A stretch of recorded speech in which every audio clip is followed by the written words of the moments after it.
welcome to Good Game, the show for gamers by gamers. I'm Barjo. And I'm Junglist. And it's a feisty week for fighters with two games entering the ring. The first, a remake of that original classic and one of the hardest games ever, Punch-Out! And you wouldn't get away with it in any other genre. King of shooters? Nah. King of racers? I don't think so. Rumble Royalty is back in the self-proclaimed The King of Fighters 12.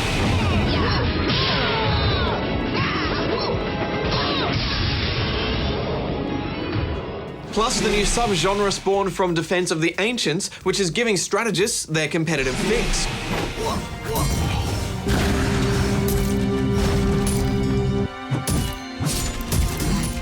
But first, can you guess the game for this week?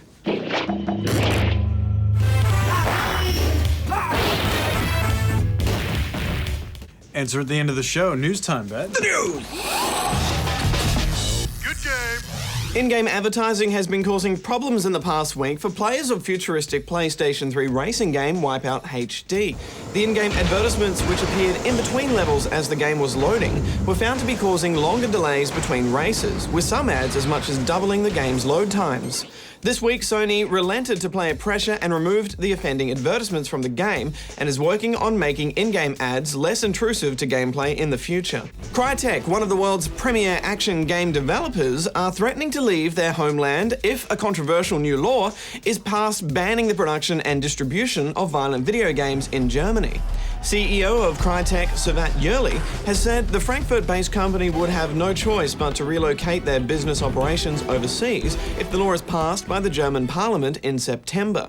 Good Game contacted the Australian Department of Immigration and Citizenship and were told that if Crytek wanted to relocate to Australia, they'd have to do so under the General Skilled Migration Regulations, and that no special treatment would be given to them just because they make awesome games. Long-awaited real-time strategy game StarCraft 2 has been delayed this week. Blizzard Entertainment announced in an official statement that the game could not be completed before its prospective 2009 release date, and that it was taking more time than expected to get StarCraft 2 working with their new Battle.net online gaming service. StarCraft 2 will now launch sometime during the first quarter of 2010, joining a long list of games that have been delayed this year, including BioShock 2 and Splinter Cell Conviction.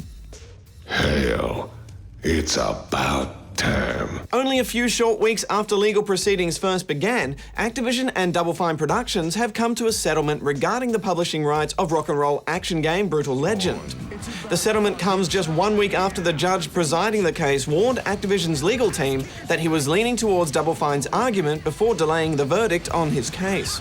The terms of the settlement have not been revealed, and it's unclear if any money's changed hands in the process. And that's the news for this week. Good game!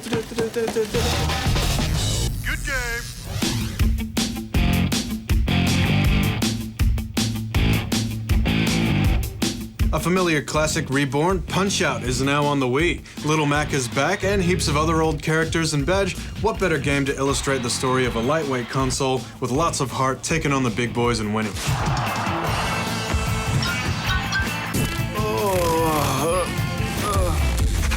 Well said, Jung, and it plays the same as well. You need to dodge their big punches and throw in a few punches of your own. And if you actually are quick enough to interrupt one of their punches with one of your own, you get a star, which you can then use for that trademark uppercut, the Mac Attack. तेरा ध्यान कहाँ है? I don't know about you, Jung, but the first thing I did was turn off the motion controls in favour of button pressing. And yes, you can use motion control, but just like Jung's bacon smoothies, just because you can do something doesn't mean you should. Choosing which way you dodge is also important. Leaning right into their haymaker is not recommended. And anything other than a duck will end in tears when someone throws this at you. As you advance, quick reactions become more important, and you have to think about how to hit your enemy's weak spot, such as King Hippo, the 2 tons of fun with a weak stomach. He knows how to protect that belly, but what happens if you hit the face first? They don't really look like they're in the same weight division, do they, Jung? Later on it gets quite hard and your fighters telegraph less, and even though there's only 13 opponents, you're going to be frustratingly stuck on the 6th. Yeah, and it should be hard. I mean, the NES version with Mike Tyson regularly makes people's top 10 hardest games of all times lists. Bedtime! 1, With this in mind, once you beat the game, there are new modes that you can unlock that get even harder as you go along, including a mode where one hit will knock you out, and you might have to suffer a few rematches. Split screen allows for some local multiplayer, and if one of you dodges enough punches, you'll turn into the Giga Mac. Then it's up to the other player to punch you back down to size. The actual size of the game is more like a downloadable title, but it's fun, funny, and faithful to the original. I'm giving it 8 out of 10 rubber chickens. Yeah, it's really accessible, and even though it does get hard, I think anyone can enjoy those early levels. I'm giving it 8.5 out of 10. Good game.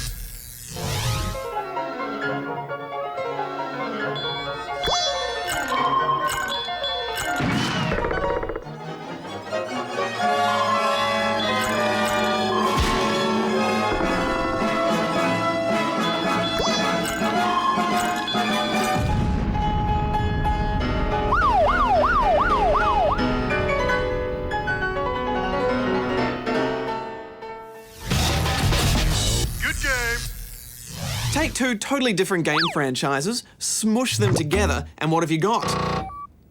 You've got a crossover, an entire category of games that takes your favourite characters out of one universe and puts them in another. It's become a time-honoured tradition in the games industry, and one of the first was this.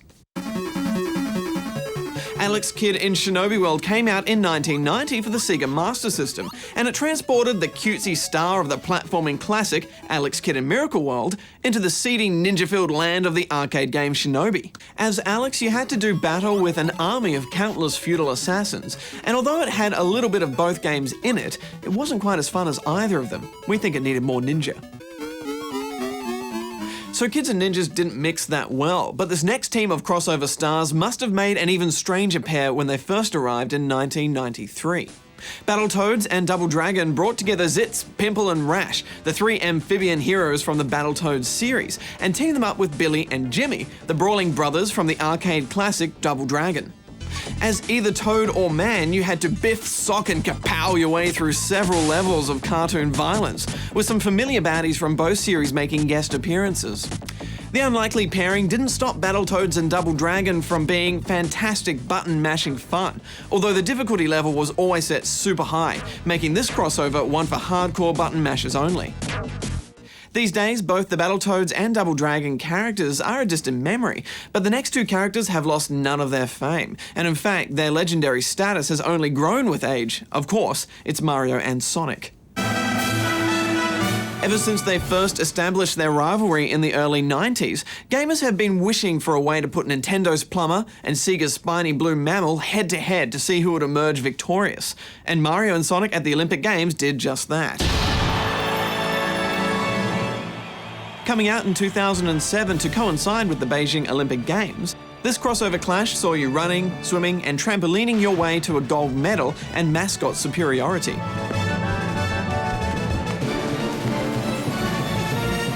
Of course, the whole thing was a waggle fest. No matter what sport you were attempting, it would invariably involve flailing your arms around like they were on fire. It wasn't exactly the matchup we were all anticipating. We'll get to that one later. Right now, we'll move on to a matchup that nobody expected. Mixing Walt Disney with Final Fantasy may sound like mashup madness, but that's exactly what we got with Kingdom Hearts for the PlayStation 2.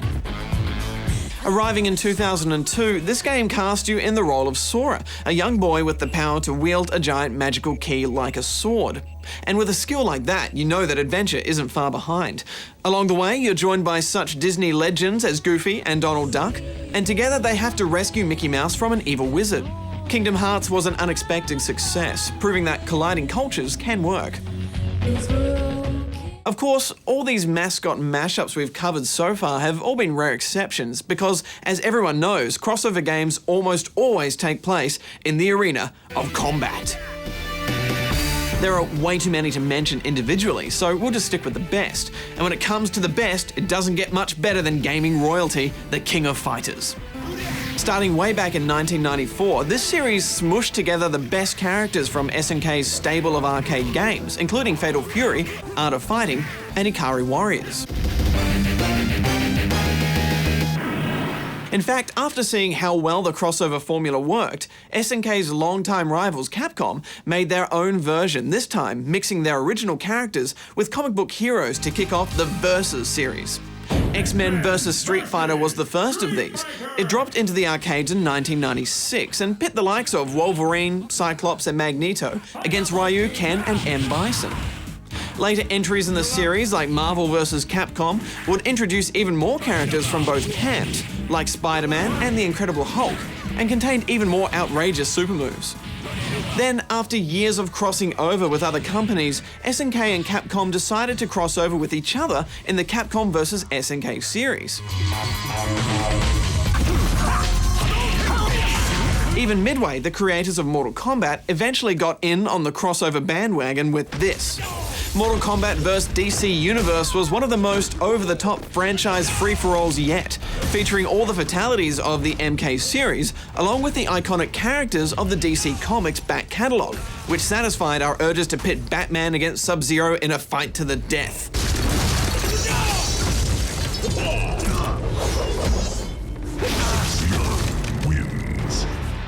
And then there's the daddy of all mascot mashups, Super Smash Bros.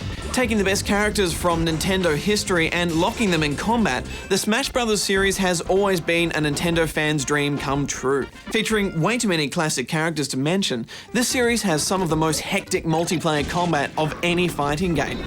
And with as many as 4 players on the screen at once, that's pretty hectic.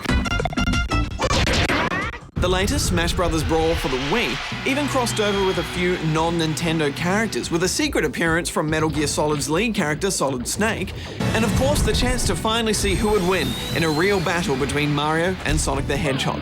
So gamers, next time you feel like playing in 2 or more game universes at the same time, keep an eye out for the crossover game. Good game. Badge, I was in the mood for some good old-fashioned competitive RTS last night.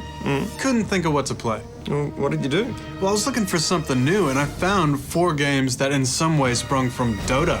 And I thought to myself, 4 games, that's no coincidence. That's a subgenre and worth shining the spotlight on.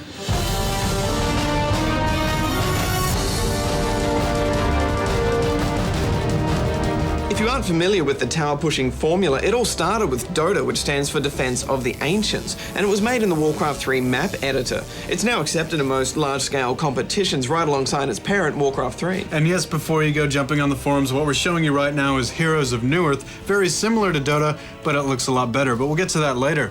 The map itself consists of 3 lanes, a middle and 2 side lanes. At each base, mindless soldiers called creeps spawn. They march down each lane, meet the other side's creeps in the middle, and start fighting. You don't control the creeps, you only control your one hero with a handful of abilities. But before you run in and diggy dominate, there are towers along each lane which hurt quite a lot. You need to kill creeps and level up your character to eventually take out these towers and push the enemy back to their base and kill it. Matches are typically 5v5, and the main variation, Dota All-Stars, has 95 heroes to choose from. That's frightening depth in terms of combinations, not to mention the many items you can get. Needless to say, the brutal learning curve and unforgiving community has made more than one capable strategist just not bother. Military Micro is replaced with weighty decisions about how to combine with other teammates and how to sneak up behind other players and gank them.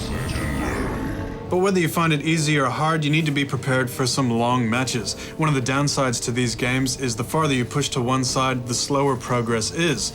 Now sometimes this translates into comeback, but most of the time it means you know who the winner is long before he wins. This type of game has been dubbed the MOBA genre, which stands for Multiplayer Online Battle Arena. It's kind of a stupid name.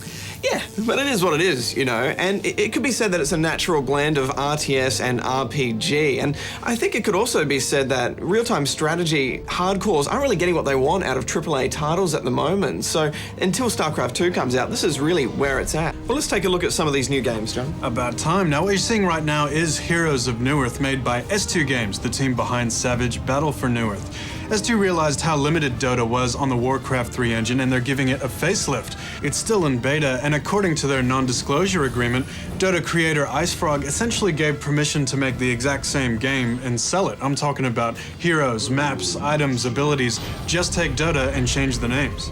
There are a few new heroes, like the Puppet Master, who can make a voodoo doll of an enemy and pound it for massive damage. Heroes of Newerth makes use of the same Blizzard-esque style cartoony graphics, and this might turn some of you off, but there's some pretty cool spell animations in there. It does allow it to run on old computers, which is essential because these MOBA games are targeting esports. A competitive game needs a good community, so it's smart to make it available to as many people as possible. Yeah, and it's only taking up 255 megabytes, which is impressive. For a beta, Heroes of Newerth is shaping up really well, and the Dota community is getting right behind it. There's connectivity upgrades, stats tracking, and a much-needed concede button. All little things to make life easier on your friendly neighborhood tower pusher. But what about the original makers of Dota All-Stars, you might ask? Well, they're working on a new game called League of Legends, which is very similar to Dota, except players can cast their own powers during a match, kind of like the way that you can cast god powers in Age of Mythology. We'd love to show you some, but we didn't get access to the beta. The biggest news with League of Legends is it's gonna be free. Creators Riot Games decided to go with the microtransaction model, stating that you'll only be able to buy cosmetic items with real money, so it won't affect gameplay. Of course, not only do we expect StarCraft 2 to satiate our competitive bellies for a while, but it'll also have quite a powerful level editor. So sci-fi versions of Dota can be pretty much assumed. And what are these old MOBA games going to do, John? Well, some games are expanding on the formula. Take Demigod, for example. It's easy for Dota players to look on Demigod's 8 characters as opposed to 95, but it's a very well-made game. It offers new maps to the genre, new kinds of heroes, and it has to be said, much better graphics. It's also much quicker to get the hang of, so if you're new to MOBA, I'd recommend that. There is one more new one we should mention, Jung, and it's made by some Swedish students, and it's called Bloodline Champions.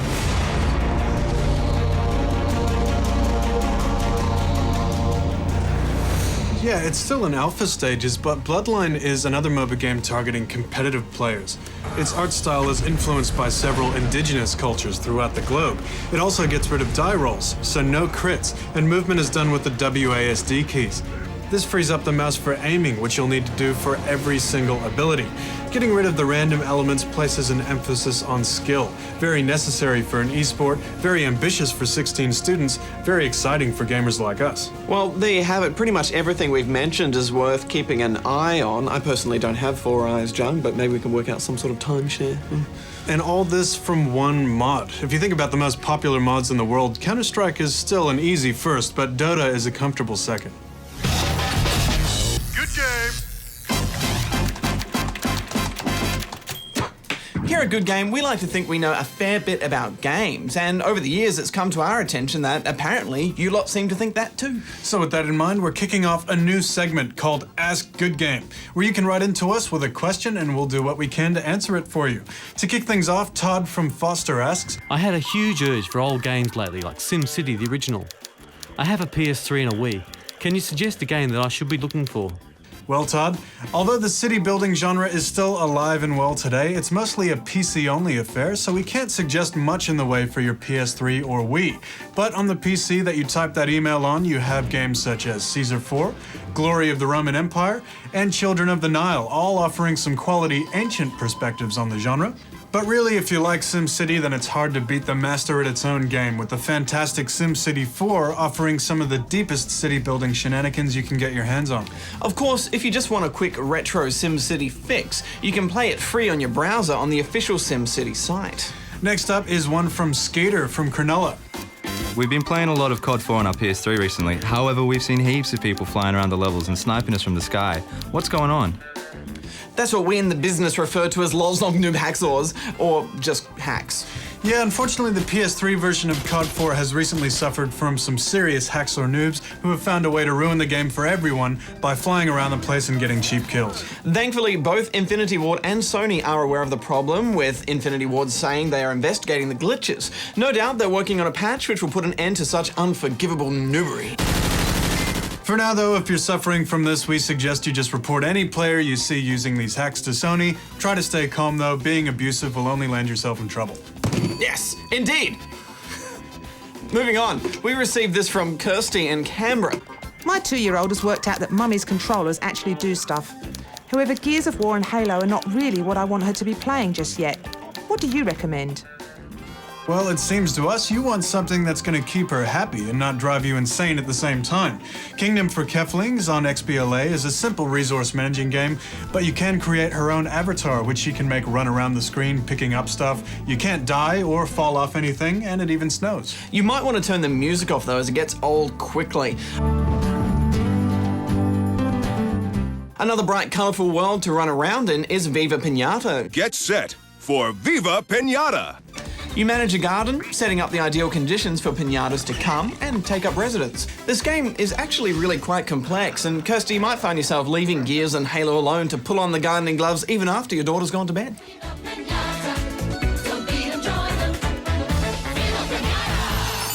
If you've got a question you want to ask Good Game, just head to our website. Send us an email and we'll do our best to answer it. Good game.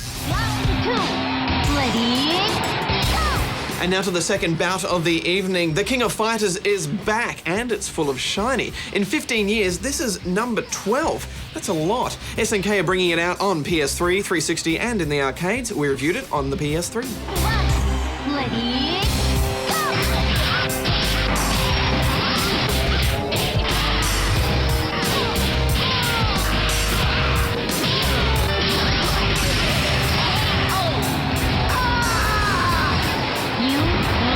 There are a few new things in number 12 to make things more exciting. If you can land a heavy hit in close range, that sends your opponent into a super combo mode, and suddenly the game changes. You can also intercept an attack while blocking with good timing.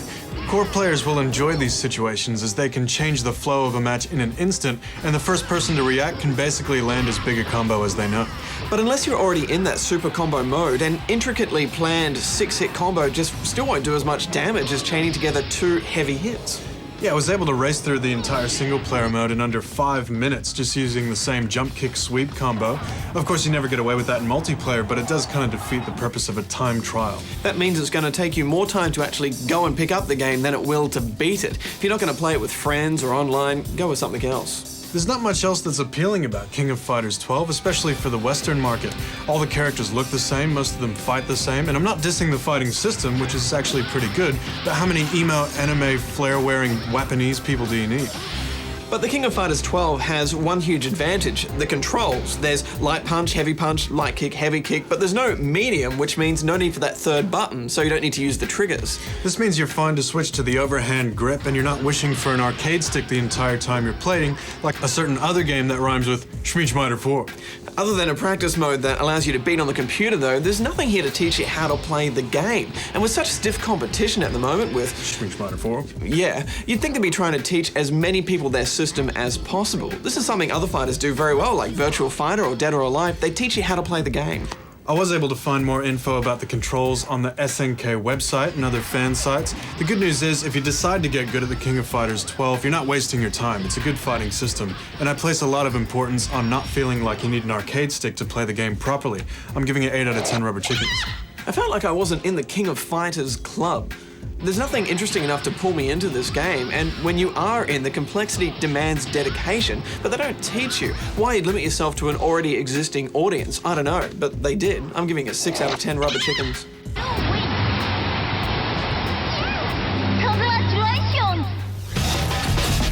Good game. So did you guess the game for this week? It was Fatal Fury, a one-on-one fighting game made by fighting game makers SNK. It came out in 1991, just a few months after the release of Capcom's Street Fighter II. Its gameplay was clearly heavily inspired by Capcom's classic brawler, and although it wasn't quite as polished, it's still considered a classic in its own right. The series also kicked off the fist-fighting careers of a few of SNK's most recognizable characters, including Terry Bogard, his brother Andy, and their Muay Thai boxing friend Joe Higashi, and plenty of others. Well, once again, it's... Hey, what's this? What? This? Half hour's up. Well, I know something that'll cheer you up. Next week is a very special episode of Good Game, and it rhymes with schmundred. No, that doesn't work. Next week is our 100th episode of Good Game, and if you've been on the forums, then you'll have had your say in what bits of Good Game history we show. Oh yes, so many good times to be had. Until then, gamers, Bajo out. Junglist out. Play us off, GLaDOS.